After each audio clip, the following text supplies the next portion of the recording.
Unaikumbuka nyumba hii? Ni nyumba ya vyumba vinne. Tajiri wetu alikuwa na kiwanja cha mita 40 kwa 30. Hivyo akaomba kwamba kabla ya kufika kwenye kasri yake anaomba apate apartment mbele.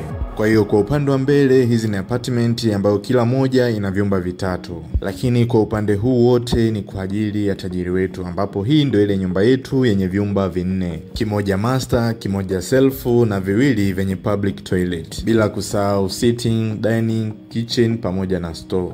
Pia kwa nyumba hii kuna rooftop ambayo inatumika kama library au prayer room. Huku ni sehemu za kupumzika, sehemu ya tenki la maji, sehemu ya kuanikia nguo, lakini hapa ni parking. Kwa upande wa apartment zina vyumba vitatu, kimoja master, kimoja self na kimoja kina public toilet. Bila kusahau sitting, dining pamoja na kitchen. Na hili ndio eneo letu la mita 30 kwa 40.